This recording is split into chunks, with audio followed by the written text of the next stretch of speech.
But one skill which I know about him, that he is a lifelong learner. Now, why lifelong learner? I can say that because he is currently pursuing his PhD. And that is why we can say that he is a lifelong learner. So he's a media veteran, a renowned author, a content producer, a business leader, versatile personality. Ladies and gentlemen, please join me in welcoming Mr. Ashish Kaul.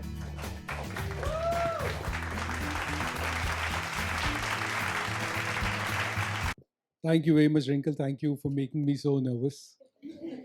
And I think the best introduction for me will always remain that I am an eternal student, nothing more than that. And I've realized the day you die is the day you stop being a student. And all of you were so brilliant. I wish I was just half of what you guys. I can imagine the hard work that must have gone into this journey. It is extremely difficult uh, to be outside of your comfort zone. And I could see that all of you tried so very well to be outside your comfort zones. It is the most difficult thing in the world to do. So, how do you want me to begin? I mean, I am a person who does not believe in any formats or anything like that. So, okay, so let's start with the subject that's very close to my heart, which is gender bias. Why gender bias? I come from Kashmir, and today Kashmir is known because of terrorism. It is known because of bloodshed. It is known because of anything that you don't want to be associated with. And some of you may have seen the movie Kashmir Files, and that was just about 5% of the reality of Kashmir. And I was just about 17 that time when those times were happening in Kashmir. And I still remember it was in the middle of the night that my father was able to get an army escort, rather, which was an army ambulance. And we were evacuated in an army ambulance from a place called Anantnag, which is now known as Islamabad back then. So that's how we survived. And I still remember, we just had enough time to pick up a bag, and that bag uh, remained for us for the rest of our journey. I think the accommodation that we had after leaving our homes was, most of the cabins, and the smallest cabin that I've ever acquired in my life was far bigger than the room that my family would stay in. It was just about a very small room, perhaps twice the size of this table, and it also had a kitchen built in. So how four of us were able to sleep is, my mother, she would do away with the kitchen, fold up, and that's how four of us stayed for many years. I guess those are the challenges of being comfortable and stepping out of the comfort that life throws at you. And I'm a product of those 48 hours when I've seen my life change. Uh, I was a brilliant cricketer, and I choose my words very carefully. And when I say so, I was very good at it. And just before we left Kashmir, I was selected for Ranji courtesy, my father, who himself was a good cricketer. But in our times, they would say, "Khelega, kudega, to life kharab." But I was one of those rare guys who got support from his father, not necessarily from my mother. Whatever great I did in life was essentially because of the constant schooling and pulling of the ears by my mother. So a lot of it, sort of suddenly went outside of your life, and there was a new life. We used to have very long winter months in Kashmir, about 5 months of snow, and my bathroom was big enough to allow me to practice inside the bathroom. And then in 48 hours, we saw a life where we were struggling to share a tent with another family. And then from that tent to a room which was hardly 10 by 10, as I said, uh, I've the smallest cabin that I've ever acquired in my life was far bigger than that. Those things actually, when I was a student, I'd always wonder, why do people work? I look at my dad and say, why do you work? We have everything, whatever you dream, whatever you desire, we have it all. Uh, I guess those are the answers that you're never ready for. And then suddenly when your life changes, and trust me, great things happen to you when you're not ready for it. if you are ready for it, nothing great ever comes out of it. Life certainly throws you at the deep end of the pool, and that's it. That's your calling. That you are on that precipice of life and death. It's all in your hands. What you actually do with your life is up to you. When I was growing up, all my relatives would say, "Arey," and especially that was the time when we had migrated. There's nothing at all. I remember, life was actually a choice between having a tea and possibly saving that money for another day. And clerk banega, chaprasi banega. This is not some jargon that this is the fact of life. This is how people dramatically change. You still remain the same person. You still wonder, you are the same guy who would host families coming into you, staying for months, and then suddenly, you see that question, ye kuch mang to nahi lega. So, we have seen those times, and I think that's your calling. You decide what you want to do with your life. What you guys did today is a decision that you took. What is it that you want to do with your lives? It's up to you. You always had a choice. He so brilliantly put it, you always had a choice of so many things. It's quite hot. There's so much of traffic. It's your life. Trust me, when you're 60, when you're 70, and then all you have is those painful days of regret that will be left with you. So, coming back to my favorite subject, which is gender bias and empowerment of women, I come from Kashmir, so to say, which is why I was explaining where I come from. And the kind of society that I grew up in was very different from the kind of society that I was suddenly thrown into. And I thought that, we were living in Kashmir and it was sort of quite, so to say, we were just living in a uh, hardly knew what was happening in the real world, and we thought of ourselves as pretty backward in the sense of how metros are and how life outside of the small well called Kashmir would be. And when I came here, I realized, oh shit, this world is so messed up. I mean, how do we treat our women? I mean, I would have never imagined treating our women back where I come from. Uh, it was a very different world. But then my challenge at that point of time was very different. I had a younger sister. She wanted to study, and obviously, I knew my father was a humble government servant, wasn't making enough money. Uh, so we had those challenges. So suddenly, I still remember when I'm revisiting my life, I always find a major part of my life is missing from my memories, because that was a time that I never got to live. The traditional life of a teenager is something that is absent in my life. I remember myself as a boy, and I suddenly had to grow up to take care of my family. Not that I was doing great, and I was not ready for this world. But the first thing that remained in my mind, in my memory, was this is not the sign of a progressive world.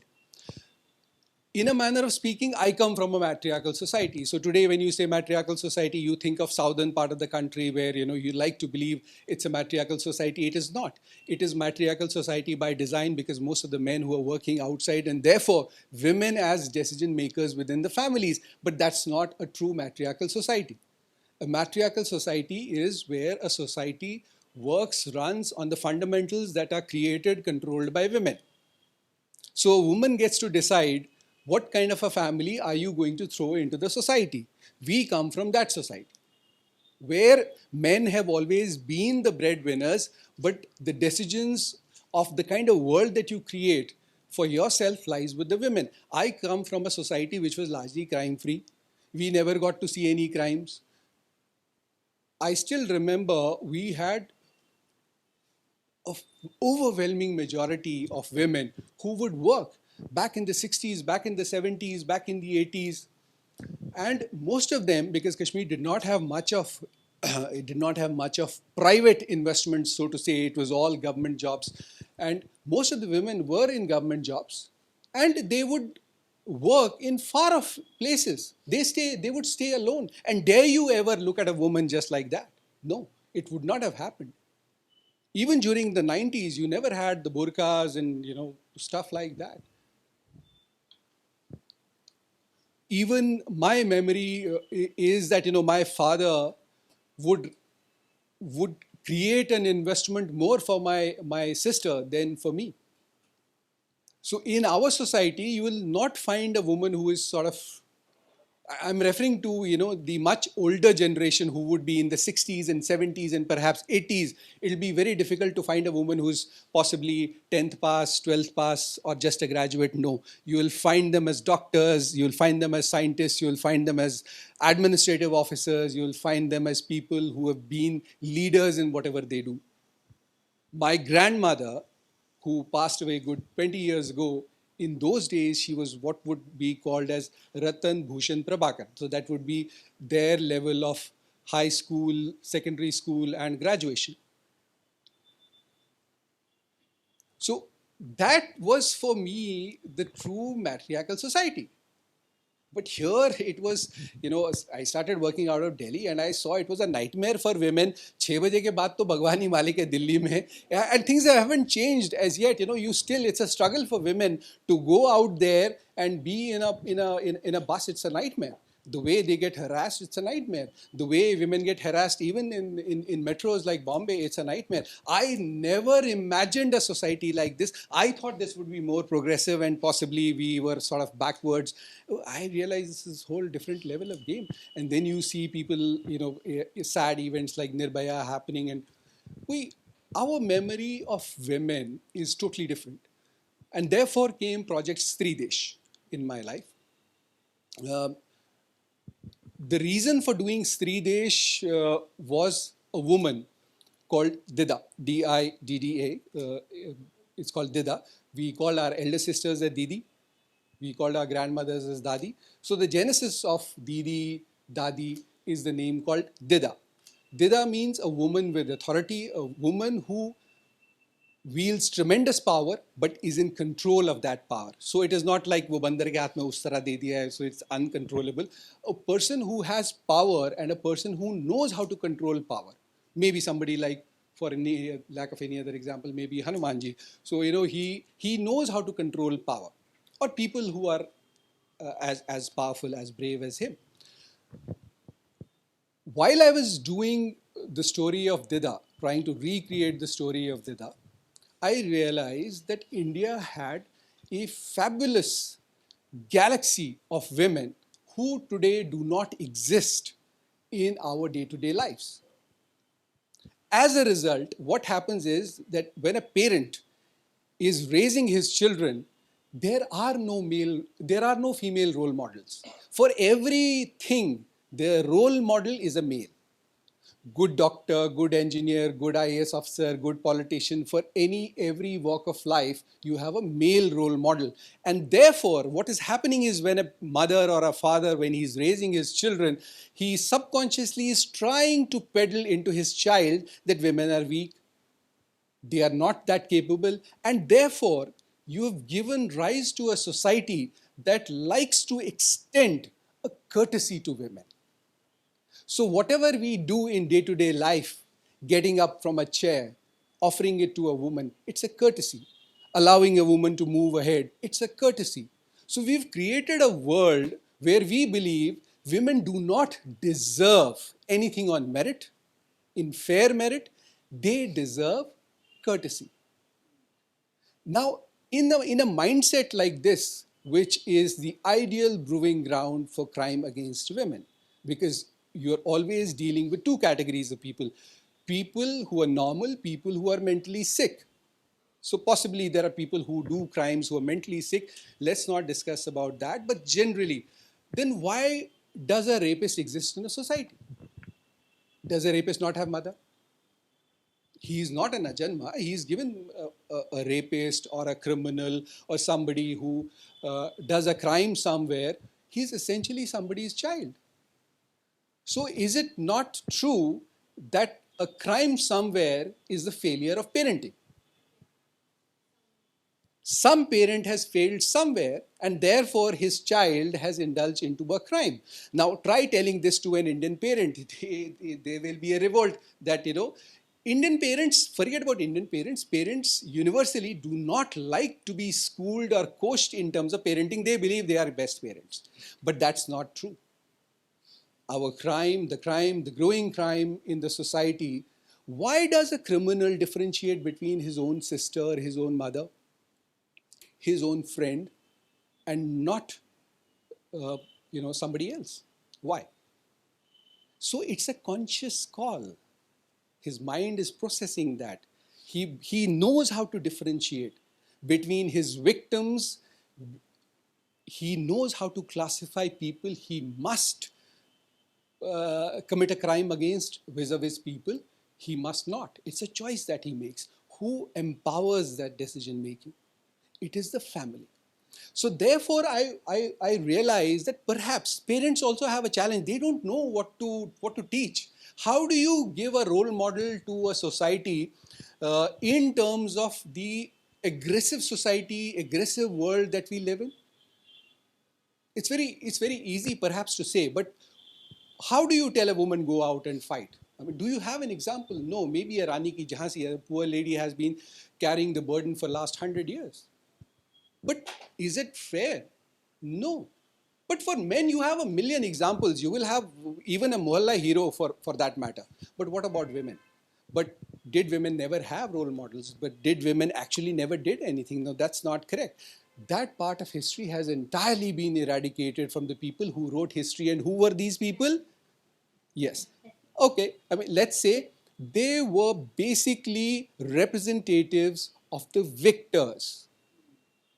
People who subjugated us, people who created their own legacies, and therefore they anointed people to write a new, fresh history, which was passed on from one victor to the other.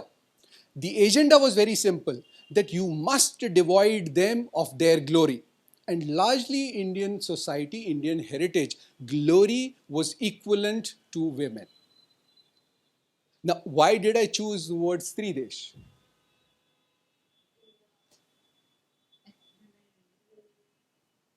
No, it was a name that was given to India. It was a name that was given to India. India was known as Sridesh, a country, a geographical region that produces extraordinary people. It was not based on gender, and it was taken for granted that these extraordinary people are represented by their women. And therefore, this was the land known as Sridesh. So this land produced 13 extraordinary women who created the fundamentals and the bedrock of socio-economic warfare strategies in the world. But today the entire world is run on those parameters, but it is just that India doesn't know that those parameters were created by Indians, and forget about that they were created by women. World's first bank. As she was introducing me, she mentioned about Hinduja Group. Hinduja Group is the owner of IndusInd Bank, is the fifth largest bank in this part of the world. I had the privilege of being a part of the launch of that bank while I was the business head of Hinduja Group. I told the whole world that banking system came from the West. I guess all of us have read the same books, and we were always told banking came from the West. That was not correct. So I realize now that was not correct. World's first bank was creation of a woman of this country 2,700 years ago. That was the time when people did not even know how to pronounce bank. Public distribution system. I am a product of late 70s. I remember I have fond memories of my father taking to a ration shop. Back then, Amazons did not exist to buy a ration. I think some of you may still have some of the people who are there would have known ration shops. Public distribution system of India is the largest public distribution network in the whole world. We were always told that it was the British Army who created this because the sun never sets in the British Empire, and therefore they needed to provide for their armies. Provisions had to be provided for their resources, and therefore this network. But that was not correct. 3,200 years ago, Queen Kalanika set up the first public distribution system in India that was borrowed by the West. Today, what is the pinnacle of bravery? It is the army, right? We're growing up in an environment where we see aggression. Right now, Russia is messing up with Ukraine in a big way. We are always at loggerheads with Pakistan. We are a nuclear state. And in the last, I think, 10 years, we've seen fairly great amount of aggression, right from the Kargil war to Uri. Army is considered to be an epitome of bravery. Why? Because it is a soldier who is ready to give up his life for you, for me, for all of us without knowing anybody. And that is true bravery. To take a bullet for somebody that he does not know. Ultimately, he's just defending a piece of land. But he is doing it for us. So therefore, it is so in the world scenario, in this scenario, do women figure out anywhere? No. There is a lot of debate that women should be given some representation in the army. It is cosmetic, it is tokenism, it is drawing room activism. They will never get that role. But army and women, poles apart. What if I told you that world's first army, the first paid army, was creation of a woman, was creation of a woman of this country? Before her, the concept of army was palace guards. So the king would have his own palace guards, and while on a mission, he would rally people, and therefore armies would indulge in rampage. They would loot, they would plunder, because they would never get anything else. So the king would say, "My mission is done, so you go and loot." So she realized that, the loyalty of army men cannot be purchased if you just leave them like that. They need to be paid. World's first army had nothing to do with men. It was creation of a woman. Within the army, what is the epitome of bravery? We live in a world of counterintelligence. We see, commandos. I think commandos unilaterally are believed to be the epitome of bravery. We've our own black cat commandos, the special troopers. We know, these the Hollywood films. They have these commandos, special operations, and Marines, as they call them. Do women figure out anywhere? What if I told you world's first commando force was creation of a woman, and a woman of this country? World's first commando force was known as Ekangi. It was created about 1200 years ago by a woman of this country. It was known as the fiercest, it was bravest and the deadliest combat force that ever existed on this earth. It was creation of a woman. What is the greatest war strategy ever? Which is believed to be indestructible. You can never win. Guerrilla warfare. We have seen how a handful of untrained people screwed America in Vietnam. We've known how tribals messed up Russian forces in Afghanistan. We see what happened in other parts of the world, Syria. We see what happens in Kashmir. We've known how Chhatrapati Maharaj fought with the Britishers using guerrilla warfare. Do you know that the deadliest war strategy in the world had nothing to do with men? It was creation of a woman. It was created 1200 years ago by a woman of this country. Today, the world is run by spies. We see movies like Bridge of Spies and Counterintelligence, and so many movies that are coming up. World's first organized counterintelligence mechanism had nothing to do with men. It was creation of a woman of this country. The first tax reform in the world had nothing to do with an accountant or a man. It was creation of a woman of this country. The first tax reforms that were copied by the world were creation of this woman. And therefore, there are these unparalleled stories. Now, these are not the women who created some hospital, some road, some charity, or some school, or some temple. No. They never fought for reservation in a bus or in a train. Nothing. No. They were people who created the fundamentals that today run the world. Economic parameters, military parameters, taxation, strategy, politics. World's first ambassador, political ambassador, was not a man. It was a woman. And what is common between me and all these women? They all come from one geographical region, which is undivided Kashmir. So today, when you think of Kashmir, you don't think of the valley that today it is. Undivided Kashmir had its borders right from Gujarat to Iran. On this side and on the other side, the entire West Pakistan, today's Punch, Rajouri, Haryana, Punjab, was a part. And this whole territory was ruled by one woman. Who was that woman? Didda. That's her first biography that's there. Now, who was this woman? Why particularly? She's in Sridesh. She's at number 5. My first book had to be on somebody else, but I decided that Didda deserved to be the first book, at least in my lifetime.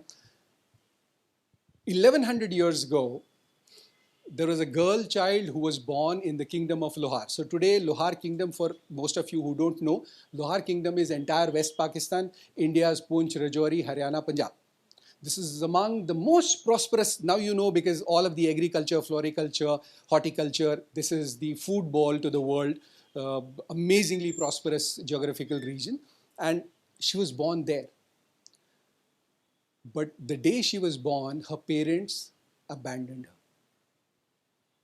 And her father tried to kill her. He took her and wanted to throw her into the river. He did that. Somehow he didn't have the heart and he brought her back. But they disowned the girl. They abandoned the girl. Both the parents, they abandoned the girl. This girl was raised by a maid. This girl was raised by a maid. A maid fed her own milk. And this is the story of this girl child who was abandoned when she was born, raised by a maid, who becomes the longest serving queen in the world on her own merit. If she was destined to be so great, why did her parents abandon her? Any guess? No, that's a no-brainer. But those days, that is not, those were the times of Sridesh. So that would not have happened. Why would that have happened? She was born disabled. She did not have a leg. So imagine now and think of yourselves for a while. Think of the world, the privileges that you have, the privileges that you abuse in day-to-day life, the reservations that you so fight for, that bus seat that you want, the job that you want, the plot that you want, the queue that you want for yourself. Think for a while that a girl who was abandoned by her own parents, raised by a maid, becomes the longest serving queen in the world, who gifted world 4 great parameters that are unaltered even now. Didda was the woman who created world's first paid army. A disabled girl disowned by her own father, by her own society, was the creator of world's first paid army. Didda was the creator of world's first commando force that was considered undefeatable. Undefeatable. Didda was the creator of world's first counterintelligence mechanism that ran missions across Central Asia. Didda, she was disabled, but she was a sportsman. What would you imagine somebody who is disabled by a leg, what would be her favorite sport? I mean, to some stretching my imagination, I'd think badminton or maybe chess. Any other guess? Didda is the first recorded athlete in the history of the world. Imagine a girl who does not have a leg. Her passion was to run. She was a great sprinter, and she would do that on her just 1.5 leg that she had. That was also not what compelled me to have Didda as the first book. You must have all heard of Padmavat. There was a movie that came by Bansali. What did you think of it? An honest opinion. I mean, nobody is judging you. What does it tell you? That she died? So she died because she had self-respect, so therefore she committed suicide. I'm not, no judgment. Huh? I mean, yeah, yeah. That's what you're right. You're absolutely right. Now, this is, they could have done so many things, yes. But I think what he is rightly representing is what we do in our day-to-day lives. We glorify crimes against women. We believe that, anything wrong that has ever happened to a woman needs to be celebrated. Padmavata was an ideal example. I've always thought that, if she had to die, if she had made up her mind, self-respect is more important. She could have killed maybe 10 more, 5 more, at least kill 1 more. They could have easily. They were a very brave band of women. That is not the question. The question is, Didda was the first person in the history to have fought against sati.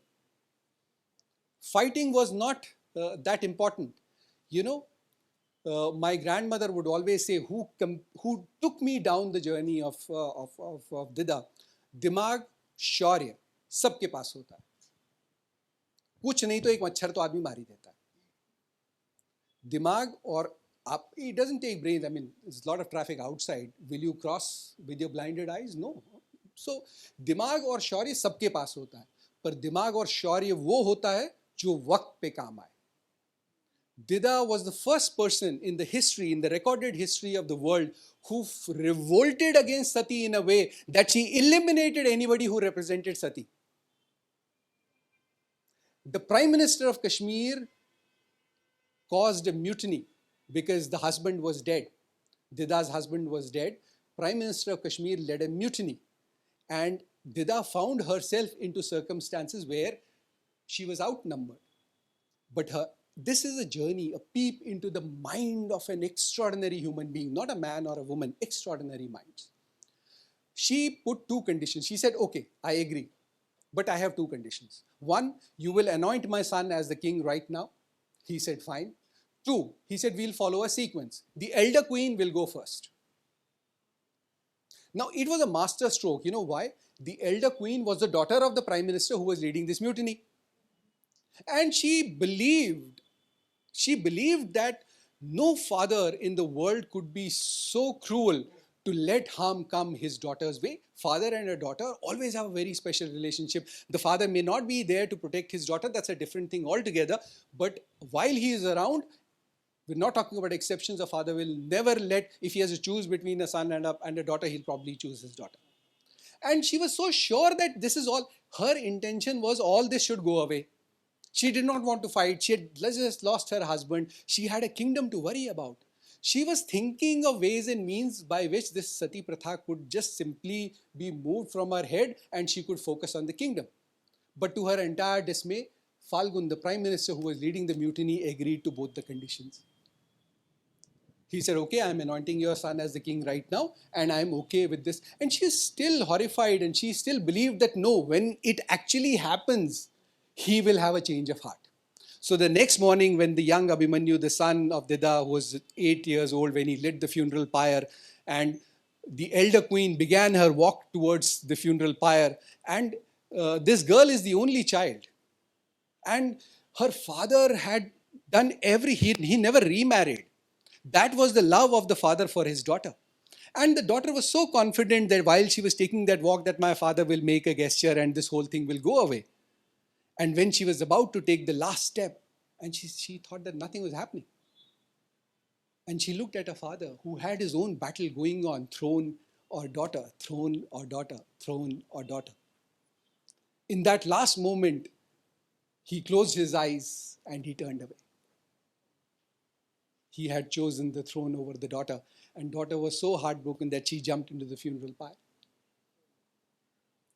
And in that moment, Didda was still thinking, if he chose throne over his own daughter, how will he let my son live after I'm gone? She said, to hell with you, I'm not going to do sati. And she was banking on the good work that she had done. All the military commanders, the political leaders, they were all in her favor. They all just wanted her to come forward. See, most of the times, good things don't happen to us because we don't take that first step. You showed a pen and somebody took it. She wanted good thing to happen. Most of us don't do that. So when she came forward and everybody said, yes, no, this is the queen that we want, and that changed her life forever. So this is broadly the story of Queen Didda, who teaches us that life comes to those people who want it. What happens to you is what you want for yourself. And this is the story, one story uh, that I wanted to tell the world, that women do not need tokenism. They do not need uh, activism in terms of what must be done for them. Just change the way you raise your sons and we would have created a better society. A small example is, for example, the Raksha Bandhan. So what does a brother tell her sister? That, whenever you need any protection, I'm there for you, I look after you, I'm there to protect you, nothing wrong can happen while I am alive. And largely, Indian brothers are very passionate and we're very possessive, and we sort of, we push the envelope, right? We do that. But have you think of it, for a while from this way, what are you actually telling that girl? That you're weak, you can't protect yourself, and you need me. What was the genesis of this pratha? The pratha was Krishna, Lord Krishna, after using his Sudarshan Chakra, unki ungli kat gayi. Now, who was Krishna? The God himself who walked on this earth. What is it that he could not do? But he had an injury. That injury had to be tended by whom? By Draupadi. Imagine how capable, how great the valor and the capability of Draupadi would be, that she had the privilege and the capability of tending to whose finger? The God's finger. And what did the God say? He said, you help me. If you ever need, you may not need, but if you ever need, I will be there. What have we done to it? What have we done to it? Yeah, so we tell her that she's not good. She's good for nothing. She's good for nothing. She needs me for everything. So I think that's the first sign of a progressive society. I take the lesson from my own society, from the society of Kashmir, at least, which existed till the pre-90s.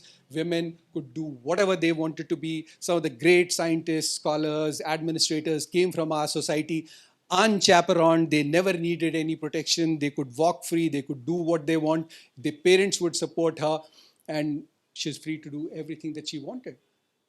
Which is a result of that, some of the greatest military commanders, the unknown fact about this country and that part of our country is the greatest military commanders ever produced in the world have been women, and they all come from that geographical region. Kashmir had a culture where commoners would enlist into the army. A common woman from any home could enlist into the army. There are examples of Commander Chodda, which are there in Sridesh and Lachama, who worked themselves up through the ranks. They had joined as soldiers. They became military commanders. They led expeditions. And there were times when even when Nagarjuna attacked Kashmir, the king ran away from the battlefield. She fought for 2 days and she won that battle. So there are these opportunities that are there. Sad part is that these people do not find a mention in our history books. But that does not stop us, that must not stop us from knowing our own history. And I think the key to the greatness of this kingdom, what our political soldiers keep on saying, that India is a Vishwaguru, but I think the biggest key to unlocking the door of Vishwaguru goes through the women. They are ultimately the Stree in this desh, and Stree to me, as my elders told me, was something that holds the universe together and makes it work the way we want to make it. Thank you very much.